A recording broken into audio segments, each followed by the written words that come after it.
Guys आज मैं ऐसी एक भूत के बारे में बताने वाली हूँ ना, जो कि आधी रात को आपके पास आ सकता है और आपको आप ही की करीबी लोगों के आवाज में बुला सकते हैं, जिससे कि आप खींचे चली जाओ उसकी तरफ। अगर आधी रात को कोई आपको बुलाए, हो सकता आपका ही रिलेटिव्स और कोई भी क्यों ना हो, जल्दबाजी में आपको रिस्पॉन्स नहीं करना चाहिए। जब तक कि वो आपको 3 बार ना बुलाए तब तक आपको रिस्पॉन्स नहीं करना चाहिए, क्योंकि ये एक ऐसी भूत है जो कि रात के वक्त किसी भी रूप अपना कर लोगों के पास आते हैं और लोगों को उसके पास बुलाती हैं। अगर कोई भी उसको रिस्पॉन्स करते हैं और उसके साथ चली जाते हैं तो वो और कभी वापस नहीं आते। लेकिन ये भूत से बचने का एक ही तरीका है, और वो है अगर रात के वक्त कोई आपको पीछे से बुलाए या फिर दरवाजा नॉक करे तो थोड़ी इंतजार करना। एटलीस्ट 2 या 3 बार बुलाने तक इंतजार करना। अगर वो 2 या 3 बार आपको बुला लिया तो फिर जाके रिस्पॉन्स करना, क्योंकि ये भूत किसी को जस्ट एक बार ही बुलाती है, एक बार के ज्यादा कभी नहीं बुलाती। एक्चुअली बंगाली में इस भूत को निशी डाक कहती है। आई मीन निशी का बुलावा।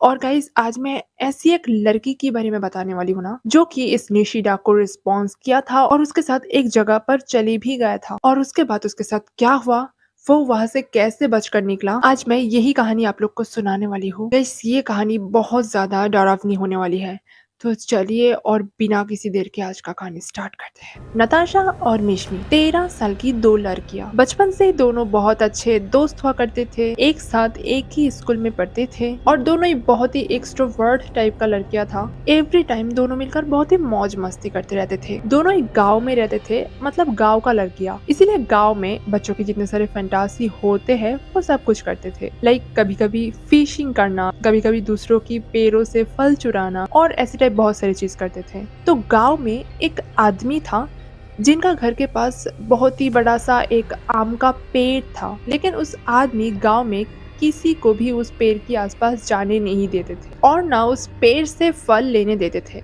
नाताशा और मिशमी को उस पेड़ के ऊपर बहुत दिनों से ही नजर था, क्योंकि दोनों को ही दूसरों की पेड़ों से फल चुराने में बहुत ही मजा आता है, और ऐसे भी कभी कभी दोनों ऐसा करती भी है। लेकिन उस आदमी की पेड़ों से कभी ऐसा नहीं कर पाया, मतलब उस पेड़ों से आम नहीं चोरी कर पाया। इसीलिए दोनों एक दिन एक प्लान करता है, एक रात वहां से जाके उस आदमी के उस पेड़ों से कुछ आम चुरा कर ले आऊंगा, और ये कम तब करूंगी जब वो आदमी सो जाएगी। मतलब रात को उस जगह पर जाऊंगी, थोड़ी देर इंतजार करूंगी, बाहर से उस आदमी के ऊपर नजर रखूंगी। मतलब जब बाहर से देखूंगी कि उनकी घर पूरी तरह अंधेरा हो चुका है, तब समझूंगी कि वो आदमी सो गए हैं, और तब जाके हम हमारा मिशन कंप्लीट करेंगे। तो दोनों मिलकर ऐसा ही कुछ प्लान किया था एक दिन। एक्चुअली ये प्लान मिशमी का था।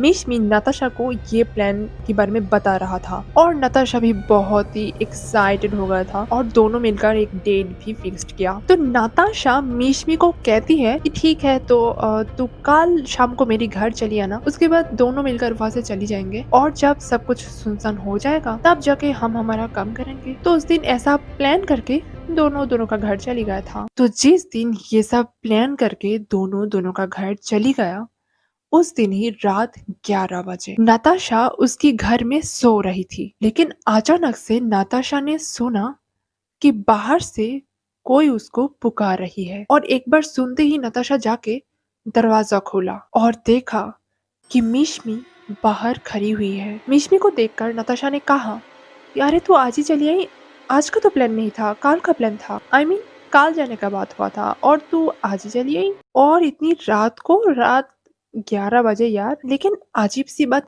यह है कि मिशमी ने तब कुछ भी नहीं कहा, सिर्फ एक मुस्कुराते हैं। नताशा के अंदर उस टाइम बहुत ही एक्साइटमेंट काम कर रहा था, इसीलिए वो और ज्यादा कुछ नहीं सोचा। वो सोचा कि आज कल में क्या ही फर्क पड़ता, तू जब चली आई तो चल आज ही चले जाते हैं। और ये बता के नताशा बिना कुछ सोचे समझे और किसी को बिना बताए, मतलब उसकी फैमिली में तब सब लोग सो रही थी, इसीलिए किसी को भी बिना बताए मिशमी की पीछे पीछे चलने लगी। तब रात के 11 बज रही थी, इसीलिए रास्ते में ज्यादा लोग भी नहीं थी, और उस टाइम बहुत जोर जोर से हवा भी चल रही थी। ऐसा लग रहा था कि थोड़ी देर बाद बहुत जोर से बारिश होने वाला है, लेकिन किसी को भी इसका परवाह नहीं है। दोनों की तरह चलते रही। जब दोनों रास्ते से जा रही थी तब नताशा ने बहुत ही बात कर रहा था, लेकिन मिशमी ने थोड़ी अजीब सी बिहेव कर रही थी। मतलब मिशमी कुछ भी नहीं बता रहा था, जो कि नताशा को बहुत ही अजीब लग रहा था। ऐसे भी जब दोनों दोनों के साथ रहते हैं तब बहुत ही बातचीत करते रहते हैं, लेकिन पता नहीं मिशमी को क्या हो गया कि कुछ भी नहीं बोल रहा, एकदम चुपचाप शांत होकर चल रही है। तो ऐसे ही चलते चलते दोनों उस आदमी का जो घर था, उस घर के पास जो पेड़ था, उस पेड़ के पास आकर पहुंची। लेकिन जब भी दोनों उस पेड़ के नीचे पहुंची तब भी बहुत ही जोर जोर से बारिश होने लगी और साथों साथ हवा भी बहुत तेजी से चल रहा था, और जिसकी वजह से बहुत सारे आम पेड़ से सीधा नीचे गिर रहा था, जो देखकर दोनों ही बहुत एक्साइटेड हो गया था, क्योंकि आम नीचे गिराने के लिए उन लोग को कुछ भी नहीं करना पड़ा, आम खुद ही नीचे गिर रहा था। उस वक्त बारिश की वजह से बहुत सारे आम नीचे गिर रहा था। नताशा 2 बैग लेके आया था, एक बैग मिशमी को दे दिया और एक बैग वो लेके गिरा हुआ आम कलेक्ट करने लगी।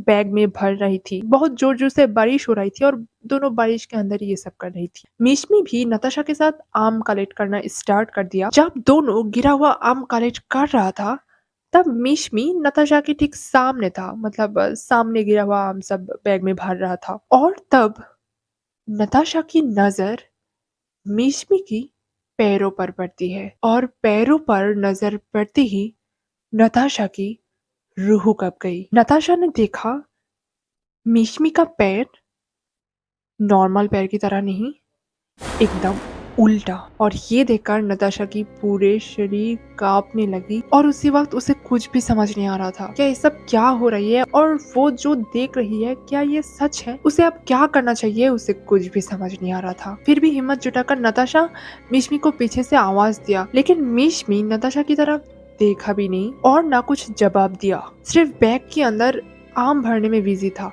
नताशा तब मिशमी के ठीक पीछे खड़ी हुई थी, इसीलिए तब नताशा धीरे धीरे मिशमी से दूर जाने लगी, और ऐसे करते करते मिशमी की थोड़ी बहुत दूर चली आती है, और थोड़ी दूर चली आने के बाद वहां से बहुत जोर से दौड़ते हुए भागने लगा, और भागते वक्त वो गलती से भी पीछे मुड़कर नहीं देखा। अगर वो लड़की सचमुच मिशमी होता तो नताशा को भागते देखकर वो कुछ आवाज तो देता नताशा को, कहता कि अरे यार क्या हो गया है, तू भाग क्यों रही है, लेकिन ऐसा कुछ भी नहीं कह रहा था।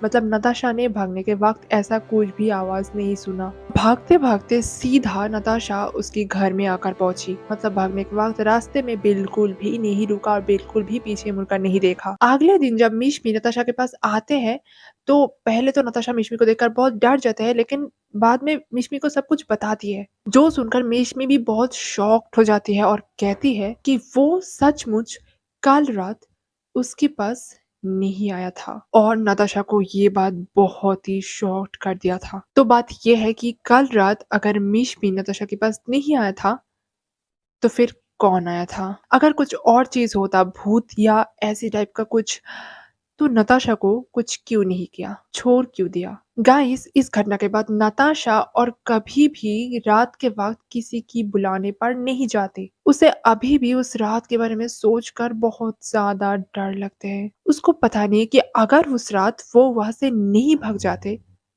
तो ना जाने उसके साथ क्या होता। तो गाइस, यही था आज का कहानी।